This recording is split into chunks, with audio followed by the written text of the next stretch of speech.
Olá, estamos na sede da Associação Comercial Industrial de Araraquara, no ciclo de entrevistas aos candidatos a deputado por Araraquara e região. E agora nós temos a honra de receber o Dr. Lelo, que é candidato a deputado estadual por Araraquara e região. Dr. Lelo, seja muito bem-vindo à sede da Associação Comercial e agradecemos aí o seu atendimento, aí, o pronto atendimento ao convite da CIA. É natural, por nós estarmos na sede da Associação Comercial, que as nossas questões, muitas delas vão passar pela área do desenvolvimento econômico. E eu quero saber do senhor, se o senhor possui alguma proposta na sua candidatura aí como deputado estadual e se chegando lá na Assembleia Legislativa, o que o senhor poderia fazer para o desenvolvimento econômico aí da cidade de Araraquara e de toda a região. Uma boa tarde, Janone. Eu quero agradecer muito pelo convite mesmo. Para mim é uma honra estar aqui. É um espaço privilegiado para a gente poder expor as nossas ideias, as nossas propostas, para que você nos conheça. E para mim é um privilégio ter esse espaço. Fico muito agradecido. Inclusive, parabenizo a CIA por essa iniciativa que tenho certeza que vai fazer toda a diferença na nossa região. Inclusive, falando sobre a nossa região, nessa questão do desenvolvimento, a nossa região ela é privilegiada porque ela tem muitas indústrias, nós temos muitos polos já consolidados aqui. Então a gente desfruta da lupa, nós desfrutamos da questão da laranja, da Cutrale, tem muitas usinas, tem uma série de empresas aqui e somos privilegiados por isso. Mas eu tenho certeza que a gente pode ter muito mais ainda. E não só por essa questão do estado daqui da nossa região de Araraquara, mas o estado de São Paulo, durante um tempo, nós tivemos uma fuga das empresas daqui. Muitas empresas foram para outros estados, justamente porque os incentivos dados nos outros estados foram melhores e mais atrativos do que aqui em São Paulo. Então, eu como deputado estadual, nós temos que trabalhar muito para que essas empresas possam ter um incentivo novamente para estar aqui no estado de São Paulo. Que seja um incentivo fiscal da questão de impostos, que seja um incentivo na questão do local, que seja talvez um financiamento, mas nós temos que lutar para essas empresas estarem aqui novamente. E aqui em Araraquara, por exemplo, somos esses polos que eu já comentei, né? Mas por que não a gente não ser um polo tecnológico, por exemplo, dessa área? Nós temos aí a Uniara, temos a FATEC, nós temos a USP em São Carlos, e aí podemos explorar, por que não Araraquara ser um polo, então, nessa área de tecnologia, a gente criar incentivos nessa área aqui, ainda mais porque tem muita mão de obra, eu acredito que é uma região privilegiada nisso daí. Sem contar também, aqui em Américo Brasilense, do nosso ladinho, nós temos a FURP. Você já passou lá, já não em frente? Sempre eu passo em frente. A minha mulher, ela era de Américo Brasiliense, antes de casar, então eu ia namorar e ia ver ela lá, de passar em frente da FURB. Toda vez que a gente passa lá, aquilo lá dói o nosso coração, porque aquilo é uma obra linda. Foi gasto milhões ali e está totalmente parada. Então você imagina que seria uma possibilidade também de criar um polo na área de farmácia também, na área de medicamentos, na área de insumos. Está pronto lá. É só colocar para funcionar. Mais de 3 anos, passou toda essa pandemia parada. E não é possível que nenhum deputado viu, não é possível que o governador não se ateve a isso num momento tão crítico, né? Então são essas muitas ideias que a gente quer trazer aqui para a região de Araraquara, que, como você sabe, tem muito potencial, inclusive na parte do comércio também, da nossa região, que é uma referência. Temos que trabalhar, temos que valorizar aqui Araraquara e região, com certeza. Muito bom. O senhor acabou falando aí sobre o lockdown, né, que foi um desperdício, um momento tão crítico de saúde, uma emergência aí de saúde pública, e nós aqui na cidade vizinha de Américo Brasiliense, ali, uma fábrica de medicamentos praticamente desativada, né? Poderia ter talvez servido para dar um apoio de medicamentos para o Brasil todo, porque a fábrica, o mais difícil é construir a fábrica. Está pronto. Estava pronta, né? Então, muita coisa poderia ter sido diferente, mas a sua opinião com relação ao lockdown, que foi, nós estamos passando aí, o pior já passou, a pandemia do Covid-19, infelizmente perdemos muitas vidas, mas também, consequência da pandemia, nós perdemos também muitas empresas que encerraram as atividades e postos de trabalho também, muita gente desempregada. O Dr. Lelo acredita que poderia ter sido diferente, e o lockdown foi realmente necessário, houve exagero. Queria saber da sua opinião, por favor. Eu tive o privilégio, né, de continuar trabalhando durante toda a pandemia e servindo a população lá no posto de saúde onde eu trabalho. Nós não paramos realmente. Então, e eu ainda estive bem perto dessa questão da pandemia, porque eu trabalhei na testagem, naquele teste de suave que ele coloca no nariz. Então, já teve momentos, por exemplo, teve um dia que eu lembro que eu abri o dente de um paciente que estava morrendo de dor, e aí nós tiramos a dor dele, e aí no outro dia eu ia trabalhar nessa parte da testagem, e ele foi, e ele estava positivo ainda. Então, você vê que realmente a gente estava bem de perto disso daí. Essa questão da pandemia foi extremamente lamentável. Todos nós, como você mesmo falou, eu perdi tio, amigos que amava, a gente sente muito sobre isso. Mas eu confesso que em relação ao lockdown, na minha humilde opinião, eu acho que poderia ter sido de forma diferente. Eu lembro que o primeiro lockdown parou assim abruptamente e ainda não tinha gerado exatamente uma situação, principalmente em relação aos hospitais, as UTIs estarem lotadas, assim, para que se parasse. Não, eu acho que o que faltou foi um pouco de planejamento. Porque, como você mesmo falou, eu também tenho contato com algumas pessoas, inclusive da Secretaria de Fazenda e tudo mais, eu tenho certeza que mais de 200 CNPJs foram fechados. Foram muita gente. Muito mais. Foi muito mais. Muito né? mais. Muito mais. Então, isso faz realmente um bom tempo que a gente conversou. Então, eu lamento muito por isso. Agora, mas o que poderia ter sido diferente? Eu vou te dar um exemplo. Durante muito tempo do lockdown, eu lembro que os mercados estavam abertos e as pessoas iam à vontade. A parte de quitandas, eu lembro que os bancos estavam abertos. E aí eu tenho amigos que têm comércio e tudo mais, e eles até se queixavam, puxa vida, acho que o Covid está lá na minha loja. Porque a pessoa sai de casa, ela vai no mercado que está lotado, depois vai pagar a conta na lotérica, que pode, depois, esqueceu uma coisinha, vai na quitanda. Ela só não pode comprar um tênis na minha loja mesmo? Será que não poderia, por exemplo, ter restringido o número de pessoas que vão chegar no comércio? A pessoa quer comprar um presente para sua filha que foi aniversário dela, não pôde comprar? Se tivesse restringido a quantidade de gente só na loja, as pessoas, a coisa teria continuado, o comércio. Não estou dizendo que não aconteceu, nós sabemos da gravidade, mas talvez essa questão do emprego, eu vi muitas pessoas desempregadas e falando, e agora, galera, o que eu vou fazer?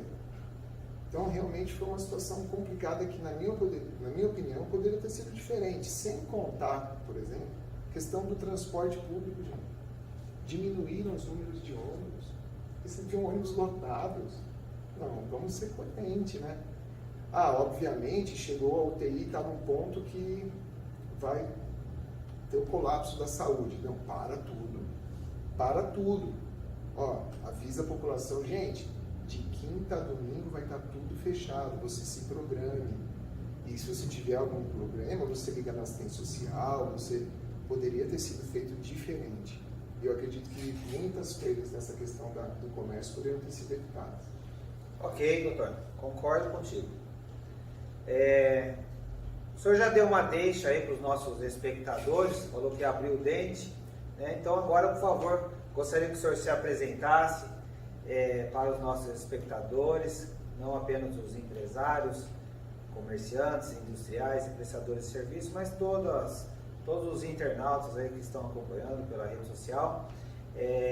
Quem é o Dr. Lelo, o que faz, se já tem uma experiência de serviços públicos prestados, porque, queira ou não, um deputado também é um servidor público, né? Sim. O senhor está almejando uma cadeira, por favor, se apresente para o nosso público. Então, eu nasci em São Paulo, eu vim aqui para Araraquara quando eu tinha 8 anos e eu fui ficando. Eu escolhi a faculdade de odontologia para fazer, eu estudei aqui na Unesp. Por sinal, sou extremamente grato, é uma ótima faculdade. E eu me casei aqui em Araraquara mesmo, inclusive com uma aluna da Unesp, minha esposa, que nós estamos juntos há 27 anos, bastante mesmo. E aí, desde então, também eu acabei tendo a oportunidade de passar num concurso público. Então, eu sou dentista da rede há 19 anos. E vivendo justamente esse dia a dia ali com a população, foi que meu coração foi despertando essa vontade de servir um pouco mais a cada um da população, a cada um cidadão aqui. Porque nós sabemos, né, irmão, que a gente já paga muito imposto, o estado de São Paulo é um estado extremamente rico, e é inadmissível que uma pessoa, por exemplo, tenha que esperar um mês para tirar uma radiografia, tenha que esperar meses para uma ressonância, tenha que ficar numa angústia para você ficar atrás do medicamento. Isso não é possível aqui. Então, justamente por isso que meu coração tendeu para essa questão política. Muita gente fala, mas não é para você, mas também se a gente não imaginar que uma pessoa honesta, que uma pessoa como a gente, com ótimas intenções, que queira servir de verdade, não tenha condições de entrar, talvez perca um pouco de sentido a política. Eu acho que a gente tem que ter essa esperança da renovação, justamente de colocar pessoas que vão lutar pelos nossos interesses, né? Então, a partir daí, eu me filiei, fui candidato a vereador na última eleição. Apesar de nós não termos tantos recursos, tivemos uma votação expressiva. E agora, novamente, como deputado estadual, aí tentando trabalhar, tentando corresponder a esse sonho, a essa expectativa de melhora nessa área aí. Muito bom. Doutor Lelo, a gente faz uma brincadeira aqui com os nossos entrevistados, né? Porque hoje em dia os rótulos, eles não significam com exatidão o que cada um é, mas ele dá uma direção, né? E hoje a gente sabe que alguns políticos se colocam, eu sou de direita, outro eu sou de esquerda, outro eu não sou nem de direita nem de esquerda, eu sou para frente, o outro fala que é de centro. O senhor gostaria de se colocar politicamente como algum desses rótulos? Gostaria de se expressar aí qual é o seu posicionamento político e as suas bandeiras aí políticas? Pois não. Hoje eu estou no PTB. O PTB é um partido que tem um estatuto novo, inclusive que ele é um partido de direita. E eu posso considerar, em relação a essa questão da direita, hoje, pensando a respeito dos valores que ela tem defendido. Então, nós somos um partido cristão, um partido que temente a Deus, assim como eu sou. Eu sou uma pessoa que defende os valores da família. Eu acredito que famílias fortes, famílias que têm educação, respeito, que honram seus pais, isso trazem uma sociedade forte. Eu sou uma pessoa, eu confesso, minha bandeira não vai ser vermelha, minha bandeira é verde e amarela. E não é porque eu defendo esse ou aquele, não, eu sou Bolsonaro até morrer. Na verdade, nós estamos com o Bolsonaro porque nós acreditamos naquilo que ele defende. Nós acreditamos que ele ama o Brasil e que ele tem os defeitos dele, mas nós também amamos o Brasil. E nós sabemos que o Brasil tem muito potencial para ser o melhor país do mundo mesmo. Temos aqui no Brasil a questão de recursos, a questão de privilégios de água, de vegetação, clima. Gente, isso é muito perfeito mesmo. Só que nós não estamos vivendo a qualidade de vida compatível com essa perfeição que o nosso Brasil tem. Então, eu tenho defendido justamente essa bandeira, somos conservadores. Agora, isso que você falou é uma coisa interessante, Anônimo, porque, por exemplo, eu vou dar um exemplo para vocês. Você imagina que, não sei se foi exatamente ano passado ou no outro ano, nós tivemos um marco do saneamento básico, não é? Se você vai ali na cidade de Américo, ali tem aquela pontezinha ali entre Vila Cerqueira e São José, tem um riozinho ali. É a Baixada da Sadia ali que fala ou é outra? Tem que pegar a Igreja Redonda, virar ali para baixo e tem uma pontezinha ali. Isso. O problema ali é que tem um odor de esgoto que deve ter esgoto a céu aberto ali. E aí você vê, por exemplo, o rio Tietê também, parece que o rio Tietê é um rio de petróleo, parece que caiu óleo diesel, alguma coisa assim, de tão sujo que é. Então, gente, isso que nós estamos em São Paulo.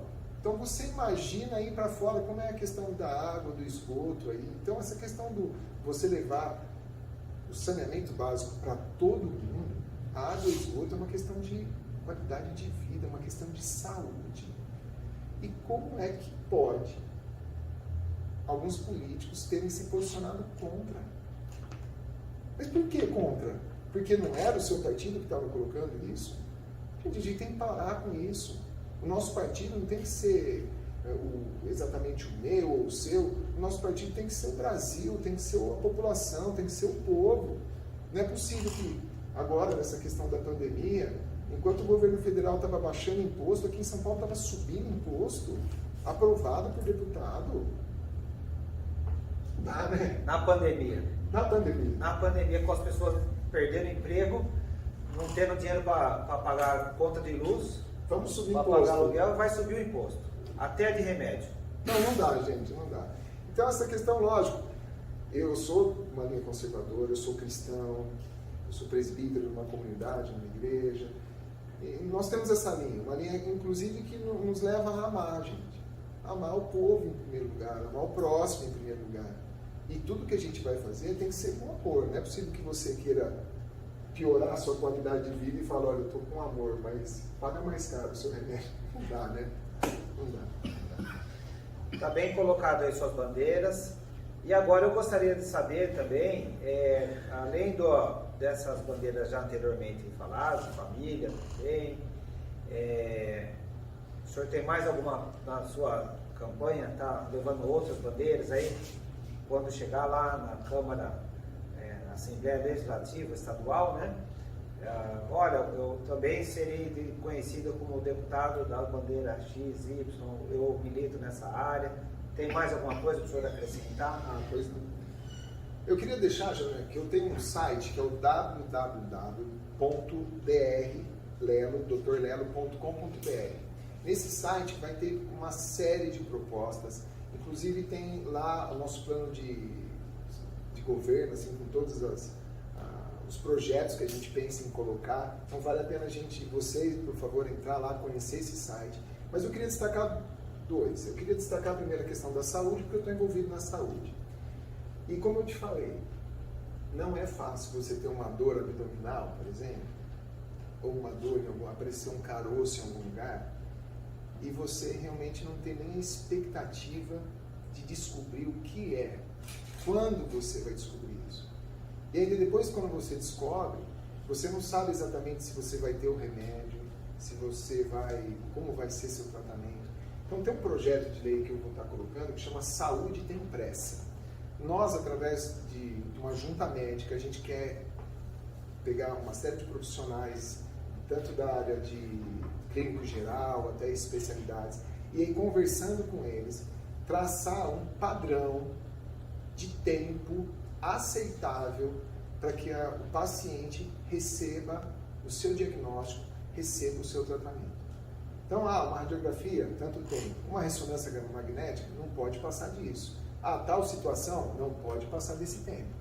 Mas como é que nós vamos fazer isso? Através do quadro, hoje que nós temos aí da saúde pública, ok. Mas e se a saúde pública não der conta? Temos que ir para a privada.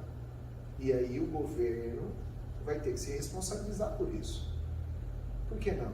Hoje já tem a questão de alguns exames de sangue, por exemplo, que são feitos em alguns laboratórios, tem alguma situação que são feitos em alguns locais privados. Isso tem que ser aumentado, porque saúde tem pressa.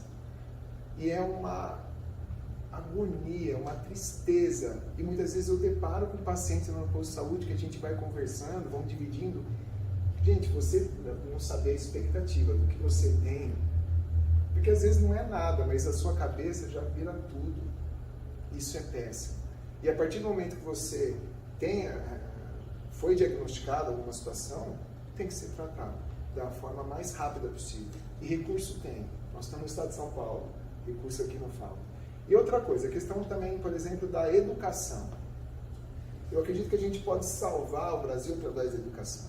Hoje nós temos que valorizar os professores. Ao mesmo tempo, nós temos que ter um programa de educação continuada, que chama, que é quando você vai dando treinamentos para que o professor possa se adequando às novas técnicas de ensino, questão da neurociência, que estipula o tempo que as crianças, por exemplo, elas têm de concentração numa sala de aula. Isso tudo pode ser usado. Então, nós queremos trabalhar nessa questão da educação continuada e também, por que não, na formação de uma outra opção de ensino, que seriam as escolas cívico-militares. Nós pensamos que cidades acima de 30 mil habitantes, ou aquelas que se interessarem por essas escolas cívico-militares, é uma opção de excelência de ensino também, que nós vemos já em alguns estados, inclusive são alunos que vêm de uma rede pública, mas eles ingressam em USP, em Unesp, ingressam no ITA, ingressam em grandes faculdades, preparados pelo sistema público. Então a gente pode levar também essa questão da educação da escola cívico-militar. Com certeza, saúde e educação são sempre pautas importantíssimas, vitais. Doutor Léo, aí o senhor falou de alguns serviços públicos aí que precisam melhorar, deu algumas ideias interessantes, mas tratando-se de serviço público, para ele ser prestado requer recursos. E aí, para o Estado prestar esses serviços, ele precisa arrecadar impostos. Hoje, a nossa carga tributária, o senhor acredita que ela é o suficiente para manter os bons serviços públicos? É necessário, para prestar o melhor serviço, aumentar? Ou é possível baixar? O que o senhor pensa a respeito da carga tributária? A carga tributária é o seguinte, Anônimo, você imagina que os Estados Unidos, que é a primeira economia do mundo, hoje o ICMS aqui do estado de São Paulo gira mais ou menos em torno de 18%. Lá nos Estados Unidos, para quem teve o privilégio de poder visitar, você sabe que quando você compra um produto lá, ele não vem a incidência do imposto, a não ser quando você vai no caixa e é colocado o valor depois que você paga. O preço da etiqueta é o preço do produto, não Exatamente. É com tudo, com os impostos incluídos. Isso. E lá nos Estados Unidos, quanto que é o imposto lá? 6%.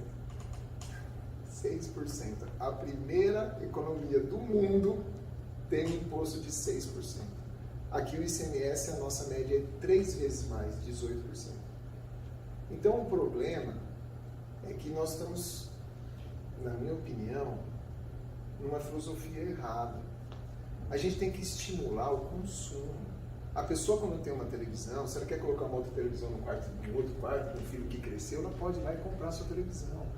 Você que quebrou e moeu o seu celular, muitas vezes você vai e leva para consertar, mas por que não você comprar um novo mesmo? E assim por diante, né? Tanto na questão de alimentação e tudo mais, trocar um carro. Aqui em São Paulo, nós sabemos que o nosso carro zero é o mais caro do Brasil. Não só o nosso carro zero e, consequentemente, todos os carros usados acabam sendo mais caros também. O nosso IPVA é o mais caro do Brasil. Então, o problema não é a questão da quantidade de impostos, assim, que se abaixar não vai ter arrecadação. Não, porque quando você abaixa o imposto, você aumenta o consumo. E quando você aumenta o consumo, você pode aumentar o desenvolvimento, o crescimento industrial, o crescimento do comércio, vai aumentar o consumo de todas as coisas. As pessoas, e, consequentemente, a qualidade de vida das pessoas vai melhorar também. Então, eu acredito que nós podemos abaixar os impostos. Inclusive, seria um estímulo muito grande para o desenvolvimento do estado de São Paulo. E já não, eu vou te falar um negócio que está no meu coração aqui. Ó. O problema aqui não é a falta de dinheiro, é a administração desse dinheiro. É o que se faz com esse recurso. A gente tem que tomar cuidado, porque muitas vezes quando a pessoa, mas eu vou votar em tal pessoa porque ela me deu minha casa. Toma cuidado, porque talvez o valor que foi construído aquela casa, talvez poderia ter sido construído a mais 3 casas. Talvez o valor que uma creche foi construída poderia ter sido construída a mais uma creche, poderia ter sido construída 2 creches. Então o problema para mim não é falta de recursos, porque a gente sabe que, eu não sei exatamente como está essa proporção agora, mas Antes do governo Bolsonaro, a questão do governo federal, hoje teve uma baixa de muitos impostos. Nós éramos a 4ª nação do mundo com as maiores cargas de impostos. Gente, convenhamos, dinheiro não é o problema. O problema é a gestão desse dinheiro, como as pessoas estão administrando isso. Então, eu acredito que, inclusive, com uma fiscalização ideal, eu mando uma emenda para cá. Ótimo. O que foi feito com esse dinheiro? Chegou realmente, ele foi feito o necessário, mandei um dinheiro para a Santa Casa. Realmente foi gasto ali da melhor forma possível? É isso que a gente está precisando, essa fiscalização dos recursos, que já são muitos. E, inclusive, eu acredito que nós conseguiremos baixar isso daí para trabalhar nessa questão do desenvolvimento e do crescimento aí de empregos e tudo mais. Eu sempre gosto de ouvir os candidatos que falam que dá para abaixar os impostos.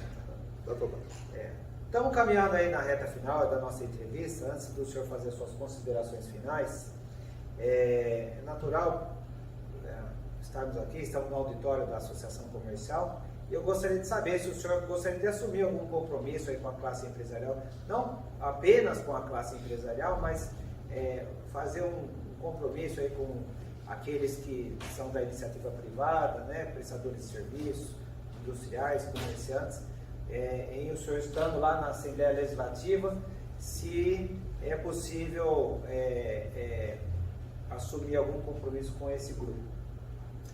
Janone, com certeza.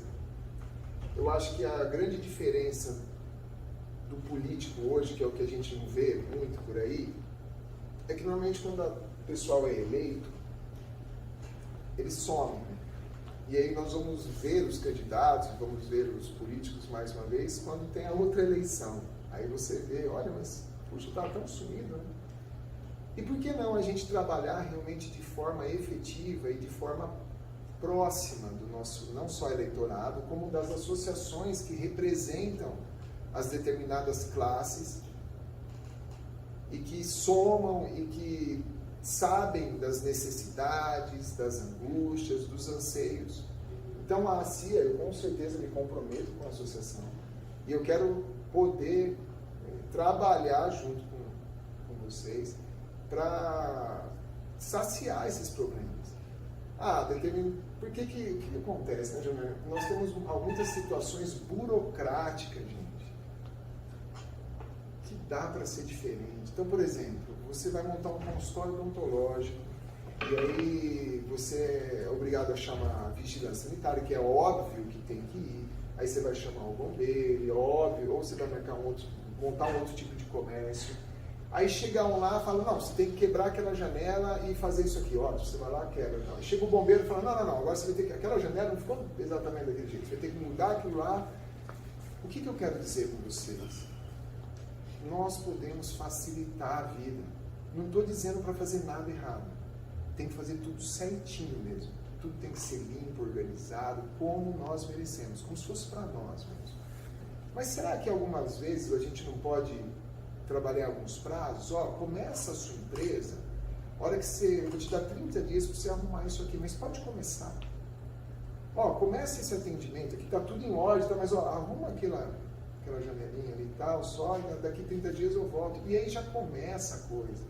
Porque às vezes a pessoa começa uma empresa já que é apertado, num sonho, e aí parece que o governo, que os fiscais ou as instituições, parece que quer que não comece. Gente, começa. Não estou dizendo para fazer errado não, gente, você está me entendendo. A gente quer fazer o certo. Só que a gente quer empreender, a gente quer criar, a gente quer ir atrás dos nossos sonhos e a gente tem que tornar isso possível. Então, se Deus abençoar e eu vir a ser um deputado, nós temos dentro desse site que eu falei de novo, www.drlelo.com.br, nós temos um canal aberto ali, tem um WhatsApp, tem um lugar para você se inscrever. Nós queremos saber o seu anseio, nós queremos saber as suas angústias e queremos trabalhar para isso. Todo o tempo. Eu não vou sumir. E, inclusive, Janone, colocaria à disposição, diretamente, traga para nós os anseios, traga o que a gente pode melhorar, para desenvolver, para facilitar a vida das pessoas, para que pessoas tenham mais empregos. Gente, melhor... É dignidade. Melhor programa social é um emprego, gente. Todos esses programas sociais são importantes, porque ainda mais na pandemia, que foi muito necessário para que as pessoas realmente não passassem fome. Mas quando você tem um emprego, e ainda quando você pode estimular, por exemplo, você pega uma empresa, se você der um aumento ali, nós vamos te ajudar nesse financiamento. Se você der a participação de lucro, nós vamos valorizar a sua empresa. São muitas coisas que a gente pode fazer, muitas ideias, e com certeza eu vou estar aberto a elas durante todo o tempo, caso eu tenha esse privilégio de representar vocês como deputado estadual. Opa, muito bom. E agora sim, caminhamos aí para a conclusão da nossa entrevista. Eu gostaria de deixar aí o nosso espaço aberto para o senhor fazer as suas considerações finais. Agora pode falar o seu número, pode pedir voto, fique à vontade. Obrigado. Bom, eu queria que você me conhecesse mais. Eu já falei o meu site algumas vezes para vocês. E eu queria dizer que eu estou do seu lado, que eu sou como você. Eu sei as suas angústias, eu sei o que a gente precisa, eu sei das necessidades de todas as classes sociais, desde a mais simples até aquele empresário. Eu quero poder corresponder da melhor forma possível, como um deputado estadual, servindo a você. Não é possível que a questão partidária venha em primeiro lugar. Não é possível que você agradar a esse ou aquele político tenha que vir em primeiro lugar. Isso não está dando certo. Faz 10, 20 anos que nós estamos com essa mesma conversa e nós sabemos do potencial que nós temos e muitas vezes a coisa não anda. Por isso que eu acredito em questões de mudança. A gente tem que mudar. Eu queria que você se importasse mais uma vez com isso e que você desse mais esse voto de confiança agora. Como você mesmo falou, eu sou o Dr. Lelo, 14555. Eu quero muito representar você todos os dias ali na Câmara dos Deputados. E com certeza trabalhar com o Estado de São Paulo daquele que a gente merece, daquele que seja correspondente com o desenvolvimento, com toda a luta que a gente tem do dia a dia. A gente pode ter isso daí. Nós somos defensores da vida, tanto até o ventre, até o idoso. Temos que lutar pela vida. Até aquela questão dos posicionamentos, tal, falando um pouco dessa parte. Gente, eu sei que alguns amigos, quando estão tentando ter nenê, por exemplo, nossa, tem aquela expectativa, de repente a esposa está com o nenenzinho na barriga, aí eles fazem de tudo para preservar aquela vida. Então são situações que a gente tem que lutar pela vida, sempre, em qualquer momento. Isso é o que vale a pena. Amar a Deus, amar o próximo e lutar pela vida. Obrigado, Janone. Eu que agradeço, Dr. Lelo. Obrigado pelos esclarecimentos e desejo muita sorte para você e seus objetivos. Obrigado. Mais uma vez, Dr. Lelo, 14555. Tamo junto, pode acreditar. Obrigado, hein? Obrigado, Janone. Valeu.